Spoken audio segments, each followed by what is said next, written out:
Hey everybody, it's Elizabeth and Joanne here with World's Cup of Joe. Awaken your soul. If you're new to our channel, welcome. This is your new home for balanced energy in your twin flame connection. Joanne and I are both balancing our own twin flame connections. We are in permanent relating experiences, but we have been through it all. We have been through the addictive obsessive energy. We've been through the separation. We've been through the dark night. And we learned how to balance this energy and this connection to where we drew our people back in. And now we are both living with our twin flames and balancing it day in and day out. And we want to help guide you, shift you, and really teach you the energy of this connection. It's very simple, but it's very hard to put into practice. So that's what we are here for. We are here to guide you and show you how to manage the energy of this connection so you can not only draw your twin flame back in, but you can maintain permanent relating experiences with them once you know really how to master this energy. So today we deep dive on, can I feel my divine masculine's energy? So stay tuned, watch to the end. It's really deep. And we hope you not only resonate with the message, but you shift with us. Hi, my loves. Know the drill. When we are doing our twin flame talks, sometimes we just got to stop talking to each other and we have to hit record just so you guys are in on this. So Elizabeth just had like a really deep yoga session and mind was going to like past and it felt really bad. Her person is going through a lot of stuff and maybe you should explain it, love. Like it makes you cry. Yeah.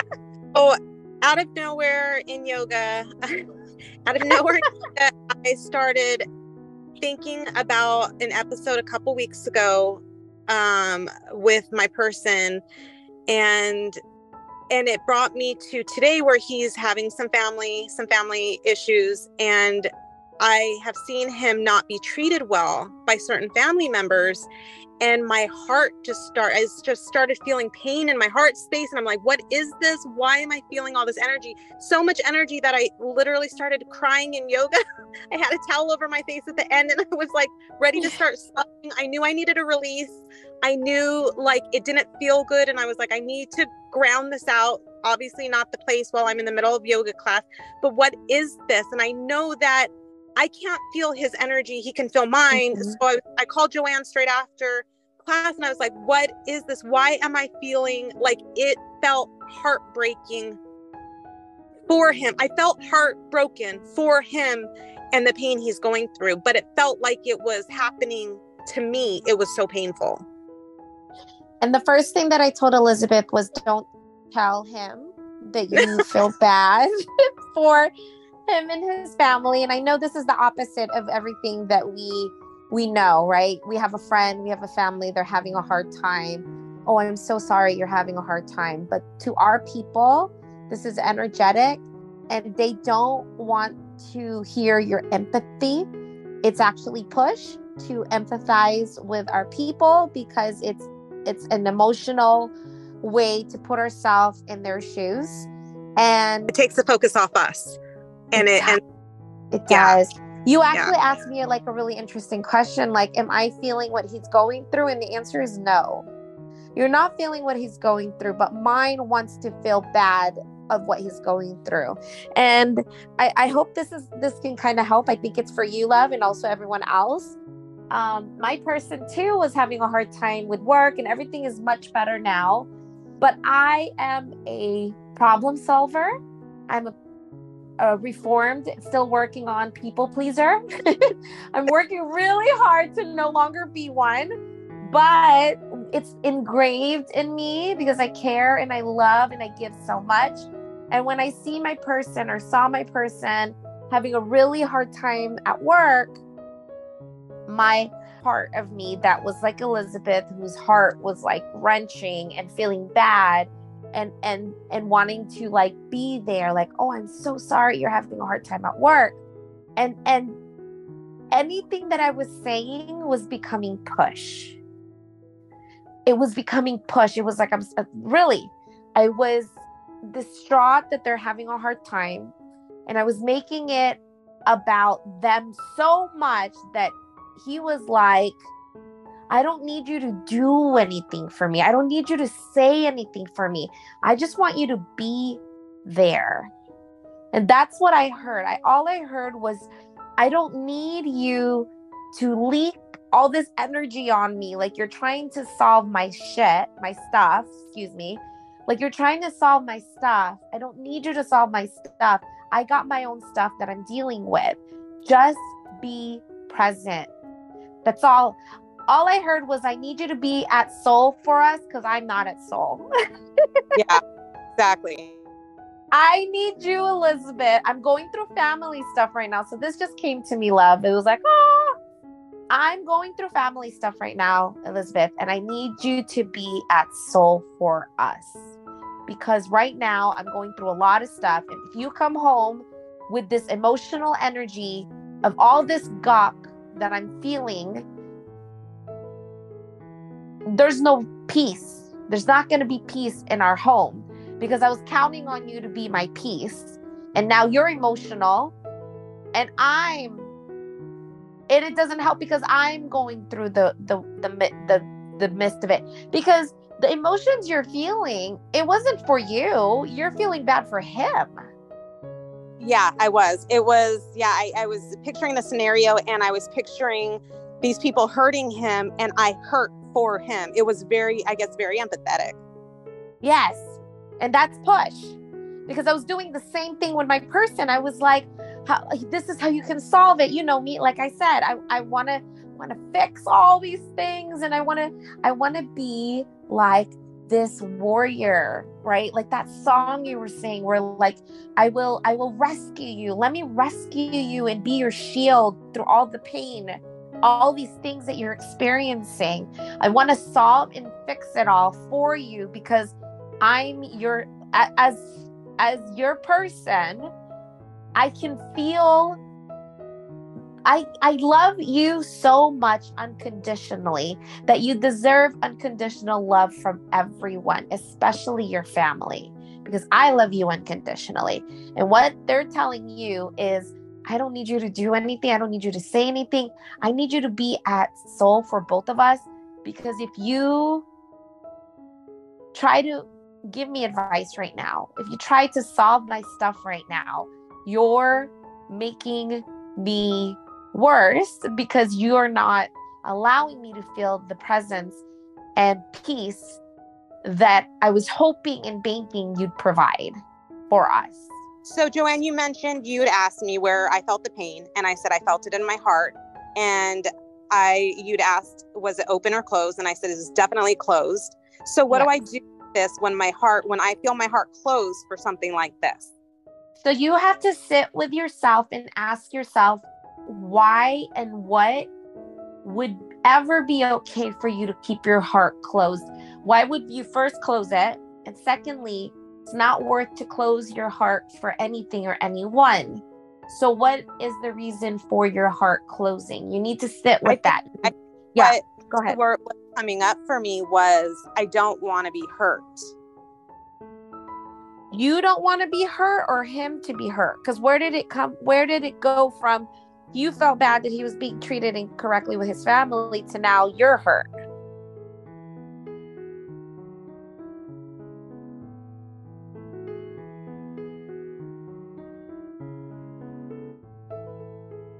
Okay, so I think what was coming up for me was, I felt the pain of people hurting me. And it was like, I was almost like projecting. That's what I was doing. I was projecting how it feels when someone hurts me, and I was projecting it onto him. And it like immediately made me close my heart up.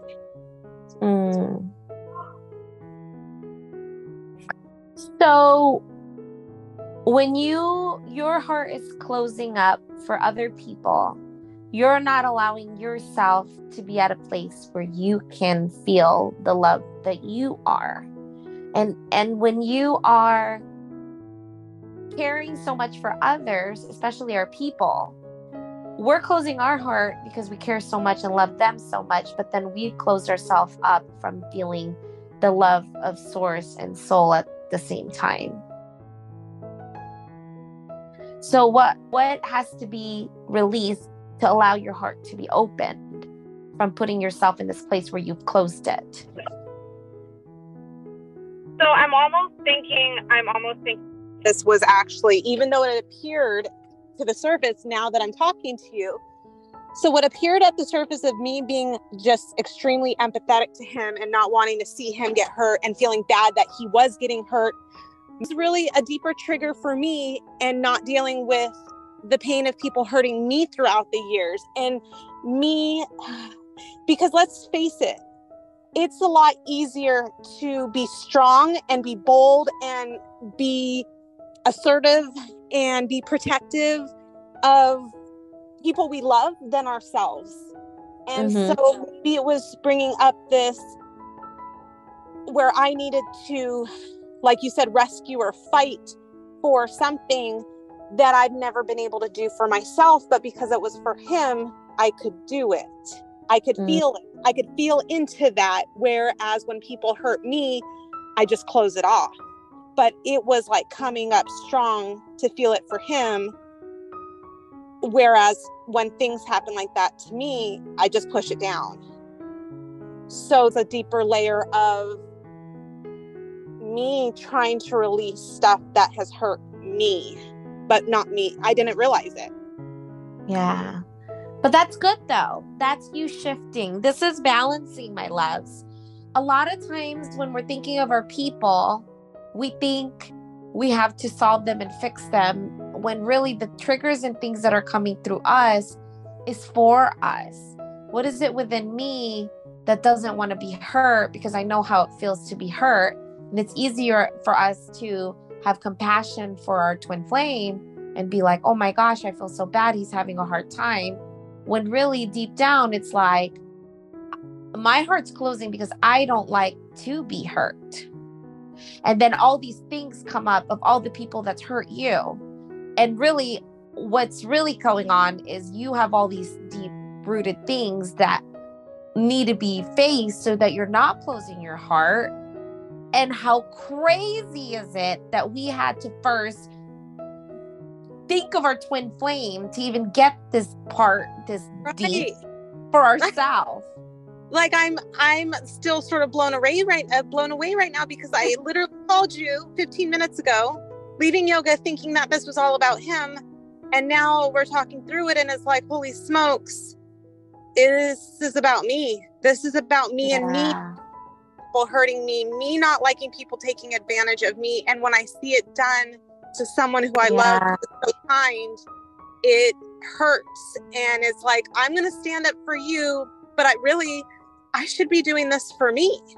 I should be doing this for me all along. I should be setting my own boundaries, because that's what it is. And it makes sense because you and I, you both know, like right before yoga, we had a boundary thing we were working on, and how boundaries are so hard.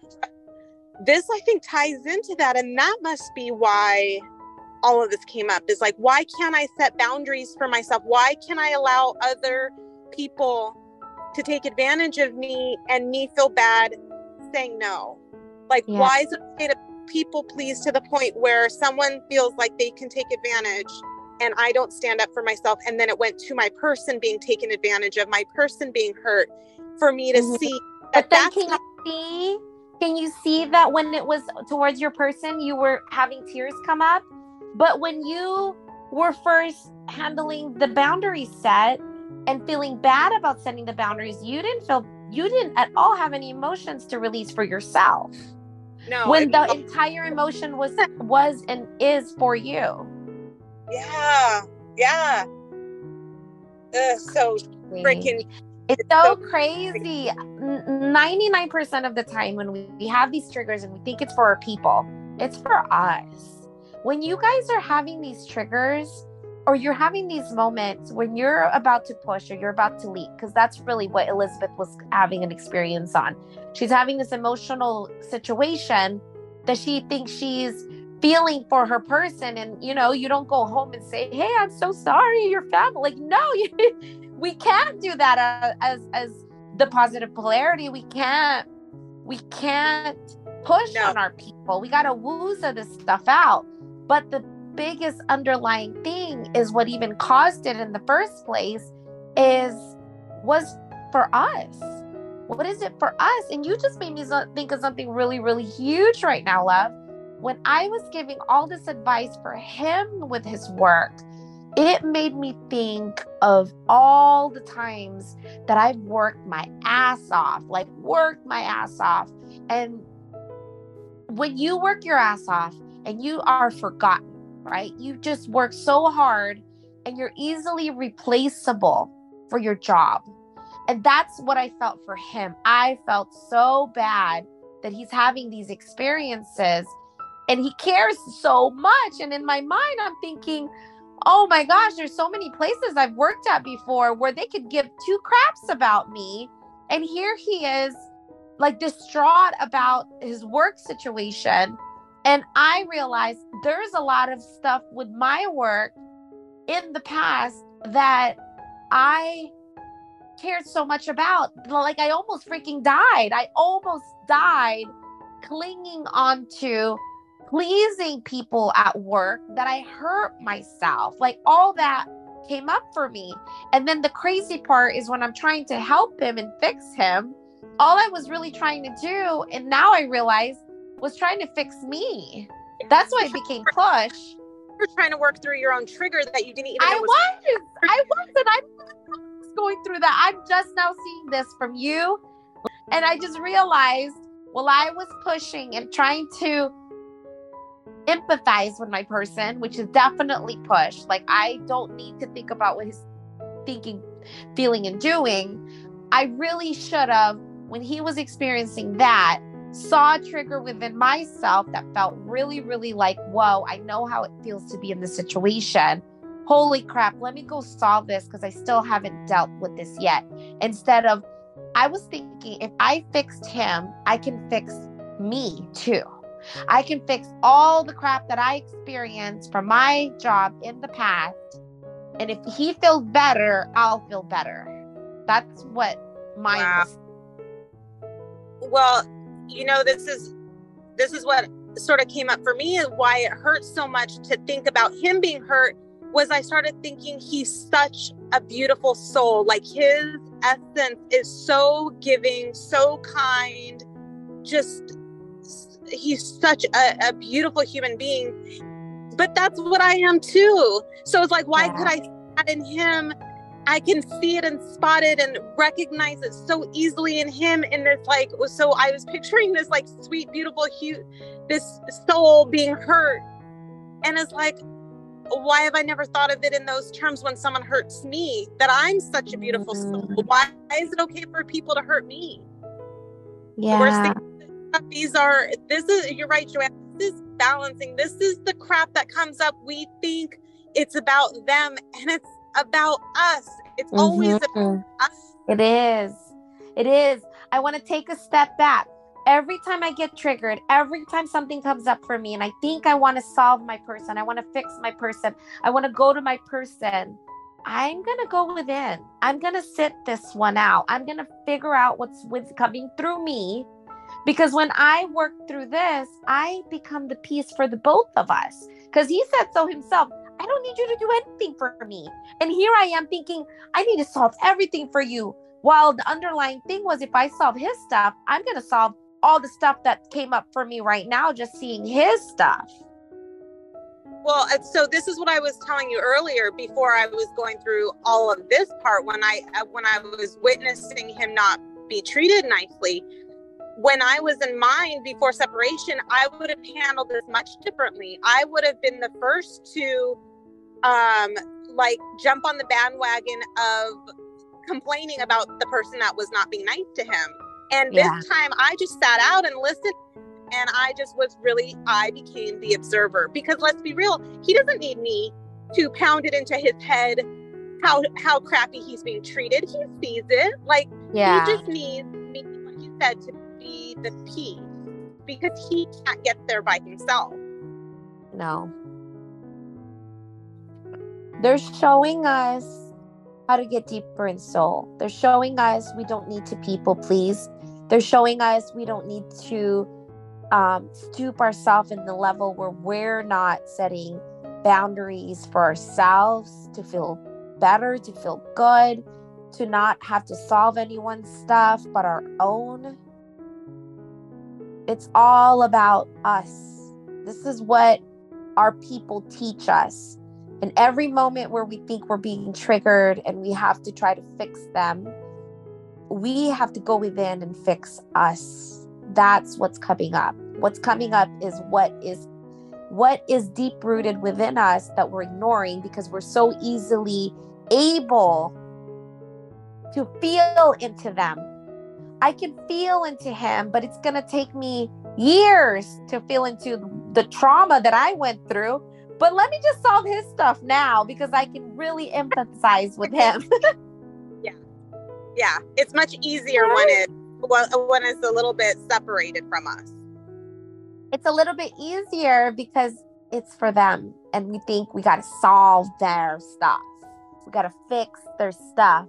When really souls inside us saying, release these things that are inside you, the triggers that are coming up, the tears that are coming up. It's not for people. We're not feeling them. We're feeling us. We're feeling us. Wow. Thank you, my love. I love all of this. And we love you guys. We hope you've taken in what needed to be heard. And if you were part of this whole thing, I hope it deeply resonated and know that this was for you too. We love you guys. Love you guys. Bye, love. Love you. Thank you.